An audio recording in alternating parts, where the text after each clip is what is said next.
Hello there guys, it's me, Ems Birthday. In today's video, ibablog ko lang po yung binigay nilang regalo ng Mooncake Festival. And I received a cute pouch with my former employer. And then ang laman ng pouch is yung mga pastries. Ayan, matatamis na pastries. Ganyan siya yung laman niya. Ayan, so ang cute ng pouch, diba? Cute pouch. And then I received also a 3 coffee with a man inside the happy corner. So ayan, Blue Mountain, imbis na binigyan nila ako. Hindi naman ako mahilig magkape, pero tinanggap ko na rin 2-in-1 instant coffee. And then the other one is from my Indonesian friends. Ito, keychain. Ang lambot niya. Akala ko nga pochi kasi malambot. Ayan siya, from Japan.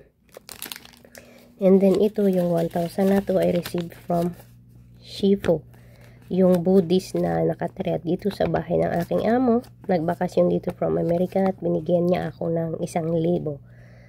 And she said that Chinese New Year I will come back, sabi niya. So this is for you, sabi niya.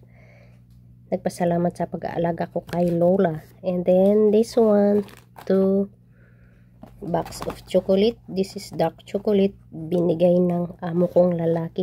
Alam niya na kapag may monthly period ako, sumasakit yan ko, kaya binibigyan niya ako ng tagda-2 pack ng chocolate. Ayan, alam niya yan.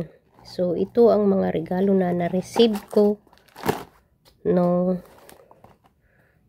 Mooncake Festival. Ayan siya. Ang gusto ko lang dito is yung ito.